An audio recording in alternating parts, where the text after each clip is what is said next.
अस्सलाम वालेकुम दोस्तों, अब्बास खोखर हाज़िर है एक नई वीडियो के साथ। और मेरी आज की वीडियो एक इंतहाई खूबसूरत पहाड़ के टॉप की वीडियो है, जिसके ऊपर एक बहुत बड़ा घास का मैदान है। और इसकी खासियत ये है कि इस पहाड़ तक पहुंचना बिल्कुल आसान है। अगर आपके पास 660 सीसी छोटी कार भी है तो आप सिर्फ 25-30 मिनट की हाइकिंग के बाद इस खूबसूरत पहाड़ की चोटी पे पहुंच सकते हैं। और चारों तरफ बिल्कुल कोई रुकावट नहीं है। बिल्कुल चोटी पे होने की वजह से हमें गिरदोनवा के इंतहाई खूबसूरत जंगलात और बुलंदोपाला पहाड़ों की चोटियां अपने चारों तरफ देखने को मिलती हैं और बहुत खूबसूरत एहसास होता है। और इस वक्त आपके सामने ये जो खूबसूरत पहाड़ है, इसे चांद पहाड़ कहा जाता है। और यहाँ तक पहुँचने के लिए 4 व्हील जीप आपके पास है तो फिर आप बिल्कुल इस पहाड़ की चोटी के करीब पहुँच जाते हैं। और सिर्फ 10 मिनट की हाइकिंग के बाद आप इस खूबसूरत चोटी पे पहुँच जाते हैं। और इंतहाई खूबसूरत ये चांद चोटी, जो कि मुजफ्फराबाद के बिल्कुल करीब वाक़या है, बहुत शानदार है। और ये एक मेरे ख्याल से अल्लाह ताला की तरफ से एक तोहफा है हमारे लिए। बिल्कुल ऐसा ही है, ठीक है, जो एक छुपा हुआ है। अगर आप इस पहाड़ी के नीचे से, इस चोटी के नीचे से देखेंगे तो शायद ये स्पेस नजर नहीं आता। बिल्कुल ऐसा ही है। तो दोस्तों, बहुत कम ऐसे पहाड़ हैं कि जिनकी बिल्कुल नोक के ऊपर इस तरह के खूबसूरत मैदान देखने को मिलें और जहां से बिल्कुल कोई रुकावट ना हो। आप देख सकते हैं कि दरख्त भी थोड़ा नीचे हैं, टॉप बिल्कुल गंजा है, इसके ऊपर बिल्कुल कोई दरख्त नहीं है। इस वजह से चारों तरफ हमारी नज़र खुली जाती है और चारों तरफ घने जंगलात हैं और बहुत बुलंदोबाला चोटियां हैं।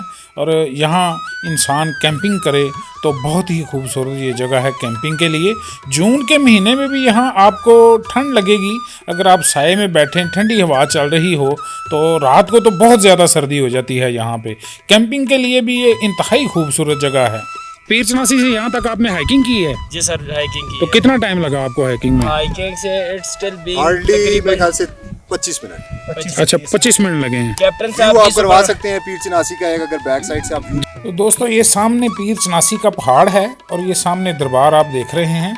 और वहाँ से ये वाला जो रास्ता है, ये जो एरो के नीचे नीचे, ये जीप का रास्ता है और यहीं से आप पैदल हाइकिंग करते हुए यहाँ तक बड़ी आसानी से पहुँचते हैं। तो एक दफ़ा मैं फिर आपको ड्रोन से इसका पूरा नज़ारा दिखाता हूँ। ये आप देख रहे हैं कि इसके चारों तरफ एक मजबूत जंगला जाल लगा के लगाया गया है, क्योंकि ये बिल्कुल पहाड़ की नोक है। अगर खुदा न खास्ता यहाँ से कोई स्लिप हो तो ये सेफ्टी के लिए इसके चारों तरफ एक मजबूत जंगला भी लगाया गया है और इंतहाई खूबसूरत है। तो दोस्तों, मैं बताता चलूँ कि इस तरह की चोटियाँ देखने के लिए हमें बहुत दूर दराज और मुश्किल सफ़र करने पड़ते हैं। जैसा कि बैबून टॉप है और फिर गंगा चोटी है, वो बहुत मुश्किल और दूर दराज के सफ़र हैं। जबकि ये मुजफ्फराबाद शहर के बिल्कुल करीब और आसान अप्रोच होने की वजह से बड़ी आसानी से इंसान यहाँ पहुँच जाता है। और फैमिली के साथ, आप बच्चों के साथ भी यहाँ बड़े आराम से पहुँच सकते हैं कार के ज़रिए भी। अस्सलाम वालेकुम व्यूवर्स, ये जो पहाड़ है, ये बहुत बड़ा पहाड़ है, बहुत बुलंदी पे है और इसके ऊपर एक बहुत बड़ा घास का मैदान है। और अभी तक बहुत कम टूरिस्ट हैं जो यहाँ आते हैं, क्योंकि लोग अभी इस पहाड़ से वाकिफ़ नहीं हैं। बहुत आसान अप्रोच और बहुत ही खूबसूरत। जब हम पीर चनासी पहाड़ पे आते हैं, पिछली वीडियोस में आपने देखा होगा, मुजफ्फराबाद से 30 किलोमीटर दूर ये पीर चनासी का पहाड़ है। और पीर चनासी के पहाड़ तक तो छोटी 660 सीसी कार भी आ जाती है। और 660 सीसी कार पीर चनासी के पहाड़ तक ही आती है। उससे आगे अगर आपके पास 4 व्हील जीप है तो वहाँ से फिर 4 व्हील जीप के ज़रिए ये नीचे पीछे सिर्फ 10 मिनट की हाइकिंग है यहाँ ऊपर आने के लिए। ये 4 व्हील जीप पीर चनासी से यहाँ तक तकरीबन कोई 20 मिनट में पहुँचेगी। और 20 मिनट के बाद फिर 10 मिनट की हाइकिंग के बाद हम इस खूबसूरत मुकाम पे पहुंच जाते हैं, जिसे चांद पहाड़ कहा जाता है। ये इंतहाई खूबसूरत है। गंगा चोटी ये बिल्कुल उसी तरह का एक खूबसूरत मुकाम है। और ख़ासियत इसकी ये है कि यहाँ तक अप्रोच बहुत आसान है, चढ़ाई बहुत है। थोड़ा कार की डिस्क ब्रेक वगैरह और उसकी क्लच प्लेट्स जो हैं वो ठीक होनी चाहिए। तो 660 सीसी कार भी पीर चनासी तक पहुंच जाती है। वहां से आप 4 व्हील जीप के ज़रिए तकरीबन को, ये मैं पीछे आपको फिर दिखाता हूं, 20 मिनट का रास्ता जीप का है। और उसके बाद 10 मिनट की हाइकिंग के बाद हम यहाँ इस खूबसूरत पहाड़ पे पहुँच जाते हैं। इसका नाम है चांद पहाड़। और अब मैं इसको चारों तरफ से दिखाता हूँ। इन दरख्तों तक जीप आ जाती है और वहाँ से 10 मिनट की हाइकिंग के बाद आप इस तरफ जाएं, उस तरफ जाएं, ये बिल्कुल टॉप पे आप खड़े हैं नोक के ऊपर। तो दोस्तों, कश्मीर के जो दूसरे कई मशहूर टॉप हैं उनकी निस्बत इसमें प्लस पॉइंट ये है कि इस तक पहुंचने के लिए बिल्कुल साफ़ सुथरा रोड है। आप कार के ज़रिए भी पीर चनासी तक पहुंचने के बाद यहाँ 30 मिनट की पैदल मुसाफत के बाद यहाँ पहुंच सकते हैं। तो बहुत बड़ा यहाँ घास का मैदान है और सेफ्टी के लिए जंगला भी चारों तरफ लगा हुआ है। इंतहाई खूबसूरत और ठंडा मुकाम है।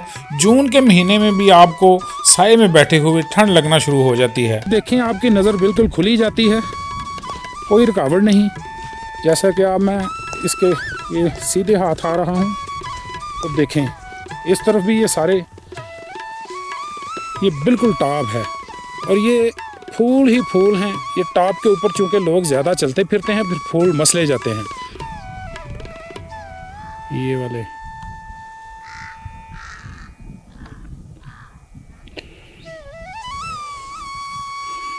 और ये सारे इसी तरह के फूल हैं यहाँ, इंतहाई खूबसूरत। और यकीन माने ये बहुत सी जो मशहूर चोटियाँ हैं उनसे ज़्यादा खूबसूरत और अप्रोच में आसान है।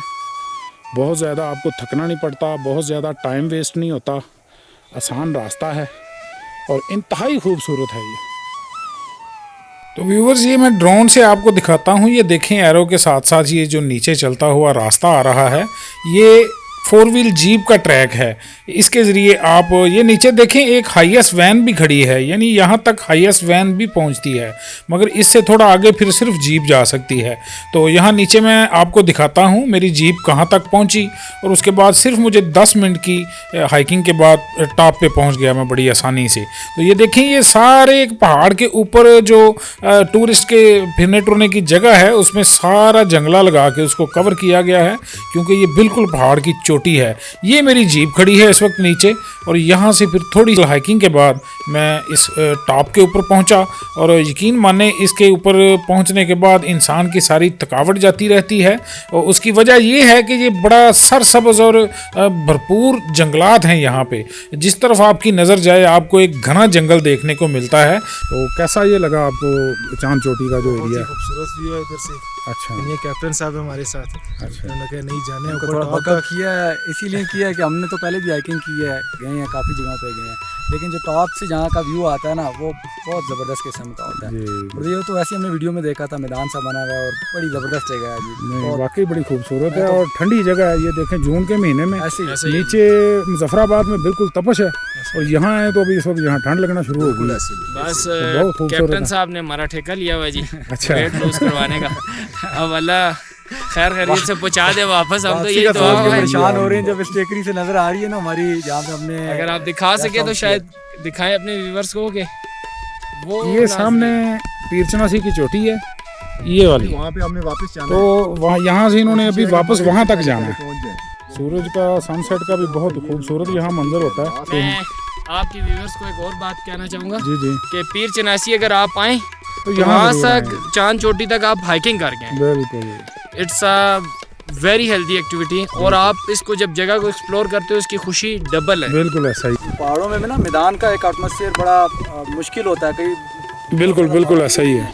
और दूसरा, हवा काफ़ी ठंडी है, ऐसा ही है, बहुत ज़्यादा ठंडा मौसम है, धूप में भी आपको गर्मी भी नहीं लगती। छोड़ के आए नीचे मुजफ्फराबाद तक ऊपर टॉप पे आए तो अभी को महसूस हो रहा है कि पहले तो ये बच्चे घबरा रहे थे, कहते हैं जी कि इतनी गर्मी में ले आए हो। मैंने कहा जरा सब्र करो। नहीं, यहाँ रात को तो कंबल में सर्दी लगती है। लेकिन अभी वो रात ये को है ना उन्होंने कि कंबल भी ओढ़ने हैं। तो दोस्तों, फरवरी मार्च में यहाँ आएँ तो हमें कुछ इस तरह का मौसम देखने को मिलता है। ये चांद चोटी का ही रास्ता है। फरवरी के महीने में एक दफ़ा मैं यहाँ आया था तो कुछ इस तरह के नज़ारे थे। बर्फ़ थी पहाड़ के ऊपर और मौसम इंतहाई ठंडा था। मगर ये जून के महीने में यहाँ आना बिल्कुल आसान होता है। बर्फ़ बिल्कुल ख़त्म हो जाती है और रास्ता भी बिल्कुल स्लिपिंग नहीं होती। तो व्यूवर्स, इस वक्त मैं पीर चनासी से चांद चोटी की तरफ जा रहा हूँ।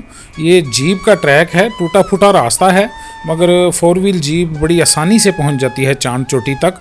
मैं इस वक्त आपको इस रास्ते के खूब मनाज़र दिखा रहा हूँ। वो सामने चांद चोटी का टॉप है और ये रास्ता आप देख रहे हैं, थोड़ा टूटा फूटा और ख़तरनाक रास्ता है। थोड़ा एहतियात से गाड़ी चलाते हुए आप बड़े आराम से वहाँ तक पहुँच जाते हैं। ड्राइवर थोड़ा एक्सपर्ट होना चाहिए। तो ये रास्ता आपको पता है, इन खूबसूरत जगहों पे जाने के लिए फिर हमें इस तरह के दुश्वार गुजार रास्तों से गुज़रना ही पड़ता है।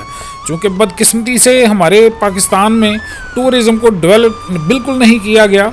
अगर इस तरफ तवज्जो दी जाती तो आज हमारे पाकिस्तान का कम से कम 15% जो बजट है वो टूरिज़्म से हम हासिल कर सकते थे। अल्लाह ताला ने पाकिस्तान को इतना खूबसूरत बनाया है, मगर बदकिस्मती है कि हमारे जो भी हुक्मरान आए उन्होंने इस तरफ बिल्कुल तवज्जो नहीं दी कि पाकिस्तान की जो टूरिज़्म इंडस्ट्री है इसको डेवलप किया जाए और इसे बाकायदा एक इंडस्ट्री की शक्ल दी जाए और इससे पाकिस्तान की तरक्की और खुशहाली के लिए रेवेन्यू जनरेट किया जाए और पूरी दुनिया से लोग यहाँ उमड़ पड़े देखने के लिए। यकीन माने पाकिस्तान इतना खूबसूरत है। और आप इस वक्त देख रहे हैं कि ये छोटा बिल्कुल तंग और छोटे छोटे मोड़ों वाला टूटा फूटा रास्ता है जो कि कुछ नीचे तक तो यहाँ हाईएस्ट भी मैंने जाते हुए आपको ड्रोन से भी दिखाई और अभी रास्ते में भी शायद कैमरे में रिकॉर्डिंग है उसकी कि यहाँ नीचे तक एक हाईएस्ट में एक फैमिली आई हुई थी जो यहाँ पिकनिक मना रहे थे और यहीं वो कुकिंग कर रहे थे। और इस वक्त भी आप सामने देख रहे हैं एक फैमिली एक बड़े से पत्थर के ऊपर बैठ के यहाँ इंजॉय कर रहे हैं। तो फैमिलियाँ भी यहाँ बहुत ज़्यादा आती हैं। लोग आहिस्ता आहिस्ता चलते हुए रुकते सांस लेते हुए बड़े आराम से 25 से 30 मिनट में चांद चोटी तक पहुँच जाते हैं पीर चनासी से। तो बहुत ही खूबसूरत है ये एक नई जगह है टूरिस्ट के लिए। यहाँ आएँ ताकि यहाँ की रौनकें बढ़ें और शायद पब्लिक ज़्यादा आने की वजह से ये रास्ता भी थोड़ा डेवलप हो जाए। तो इस वक्त आप पीर चनासी से चांद चोटी तक जाने वाले रास्ते की वीडियो देख सकते हैं।